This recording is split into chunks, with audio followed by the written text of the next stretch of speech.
유튜브 알고리즘의 확산과 함께 ETF 투자와 ISA 계좌 개설에 대한 정보가 범람하고 있으나 대다수의 투자자들은 실전 투자에서 기대만큼의 수익을 거두지 못하고 있습니다. 미국 증시가 사상 최고치를 경신하고 엔비디아와 같은 특정 종목이 급등하는 상황에서도 개인 투자자의 계좌 수익률이 시장 지수를 따라가지 못하는 현상이 반복되고 있습니다. 이러한 실패의 근본적인 원인은 투자 종목 선정이나 포트폴리오 비율의 문제보다 투자자의 마인드셋 결여에서 기인합니다. 2025년 4월 트럼프 행정부의 관세 정책 여파로 나스닥과 코스피가 단기 조정을 겪을 때 투자자들의 반응은 부자와 빈자를 가르는 결정적인 분수령이 되었습니다. 일반적인 소비 시장에서는 가격이 30% 할인되면 구매를 늘리지만 주식 시장에서는 자산 가치가 하락할 때 공포를 느끼고 매도하는 역설적인 행태가 나타납니다. 복리의 혜택은 시장의 공포에 굴복하지 않고 쇼핑 리스트를 점검하며 하락장을 기회로 활용하는 투자자에게만 주어집니다. 과거 2020년 코로나 팬데믹 당시나 2022년 금리 인상기 등 시장이 붕괴되던 시점에 매월 정기적으로 S&P 500 지수를 모아갔던 투자자들은 이후 전개된 랠리에서 막대한 자산 증식을 경험했습니다. 투자는 단순히 타이밍을 맞추는 게임이 아니라 시장 내에 얼마나 오래 머무르며 변동성을 견뎌내느냐의 싸움입니다. 주식 투자에서 가장 핵심적인 기술은 사는 기술이 아닌 팔지 않고 버티는 기술이며, 이를 위해서는 하락장에서도 흔들리지 않는 견고한 계좌 구조와 절세 전략이 필수적입니다. 하락장은 위기가 아닌 세일 기간이라는 인식을 머릿속에 각인시켜야 합니다. 자산 형성의 첫 번째 법칙은 소득이 발생했을 때 지출 후 남은 돈을 투자하는 것이 아니라 투자금을 먼저 떼어낸 후 남은 금액으로 소비하는 습관을 형성하는 것입니다. 수익률의 퍼센트에 집착하기보다 내가 보유한 S&P 500 ETF의 주식수를 늘려가는 것에 집중하는 것이 노후 준비의 핵심입니다. 계좌 수익률이 마이너스를 기록하더라도 보유 수량이 늘어나고 있다면 장기적인 관점에서는 자산이 축적되고 있는 과정으로 해석해야 합니다. ETF는 거래소에서 주식처럼 편리하게 거래되는 펀드로 본질적으로 특정 지수를 추종하는 상품 묶음입니다. 국내 시장의 코덱스, 타이거, 에이스 등은 자산운용사의 브랜드 이름에 불과하며 동일한 지수를 추종한다면 기초자산 구성은 거의 동일합니다. 따라서 특정 브랜드의 안전성을 고민하기보다 벤치마크 지수의 상승폭을 충실히 반영하는지에 집중해야 합니다. 운용사가 파산하더라도 투자금은 신탁은행에 별도로 보관되므로 운용사 리스크는 투자 판단의 결정적 요소가 아닙니다. ETF 선정의 가장 중요한 기준은 첫째가 순자산 규모이며 둘째가 운용 수수료입니다. 규모가 작은 ETF는 유동성 문제로 인해 원하는 가격에 매도하지 못할 위험이 있으므로 최소 수백억 원 이상, 가급적 수천억 원 규모의 상품을 선택하는 것이 안전합니다. 운용 수수료의 미세한 차이는 단기적으로는 미미해 보이나 20년 이상의 장기 투자 시 복리 효과와 결합되어 수천만 원의 자산 차이를 발생시킵니다. 동일한 시장 수익률을 기록하더라도 1.5%의 수수료를 내는 액티브 펀드와 0.05%의 저비용 ETF 투자자의 결과는 확연히 달라집니다. 효율적인 ETF 투자를 위해서는 투자할 지수를 정한 뒤 규모가 큰 상품군 중에서 수수료가 가장 저렴한 것을 선택하는 3단계 필터링이 필요합니다.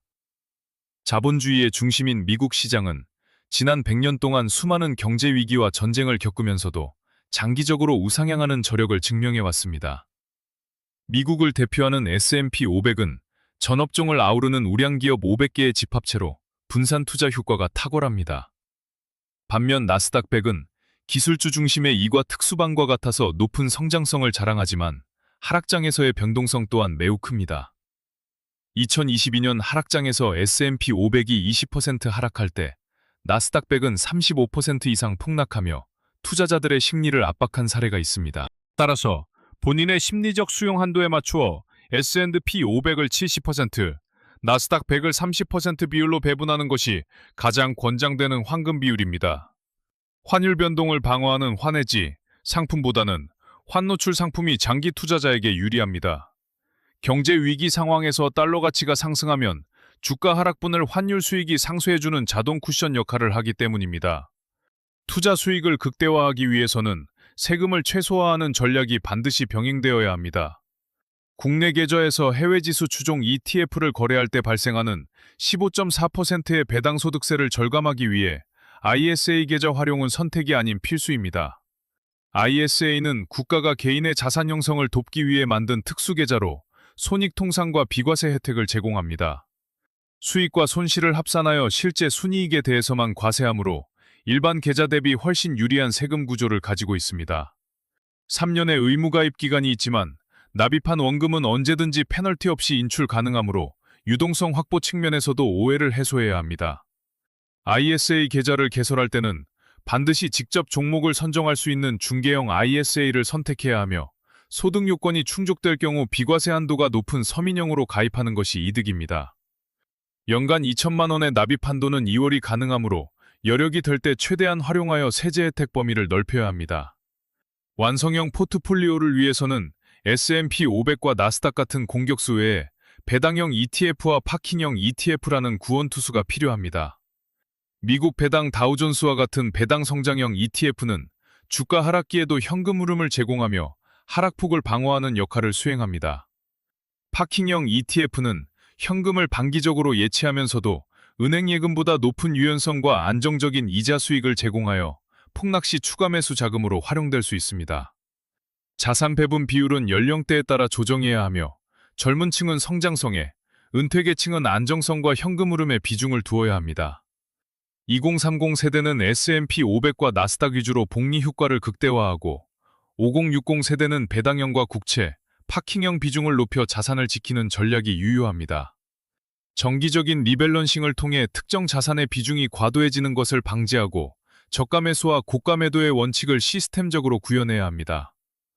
ISA 만기 시에는 자금을 인출하여 소비하기보다 다시 재가입하여 혜택을 반복하거나 연금저축 계좌로 이체하여 추가 세액 공제를 받는 것이 현명합니다. ISA에서 연금 계좌로 이체 시 이체 금액의 10%, 최대 300만 원까지 추가 세액 공제를 받을 수 있어 노후 자금 규모를 비약적으로 키울 수 있습니다. 이러한 ISA 풍차 돌리기 전략은 장기 투자자에게 세금 혜택을 무한대로 복사할 수 있는 강력한 도구가 됩니다. 성공적인 투자를 위해 지금 즉시 증권사 앱을 통해 중개형 ISA를 개설하고 S&P 500 ETF를 매수하는 실행력이 요구됩니다. 투자를 시작하기에 가장 좋은 시점은 어제였으나 두 번째로 좋은 시점은 바로 오늘입니다.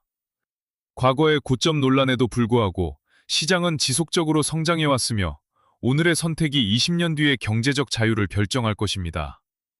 편집자의 의견에 따르면 이 영상의 핵심은 단순한 정보 전달을 넘어 투자자가 통제할 수 있는 유일한 변수인 수수료, 세금, 그리고 본인의 심리를 관리하는 법을 제시하고 있습니다. 많은 이들이 화려한 개별 종목 분석에 열광하지만 장기적인 부의 축적은 ISA라는 바구니에 S&P 500이라는 우량한 씨앗을 담아 시간이라는 걸음을 주는 단순한 과정에서 완성된다는 점을 강조하고 싶습니다. 변동성이 큰 시장일수록 복잡한 기술보다는 시스템에 의한 자동 투자가 가장 강력한 무기가 될 수 있음을 시사합니다.